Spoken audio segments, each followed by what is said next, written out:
Alright guys, I'm going to show you a quick tutorial on how to factory reset the Surface. It's a Windows computer. So you hold the shift button and then restart. Go over with your mouse and click restart. So hold shift, go to restart, continue to hold it.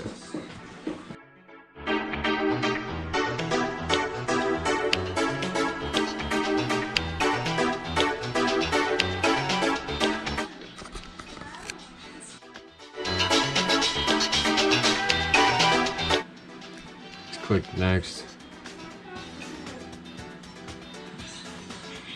Fully remove everything. You want to make sure you remove everything. And restart. And you just wait for it to restart and it should be factory reset. Thanks guys. Like, comment, subscribe. Stay tuned.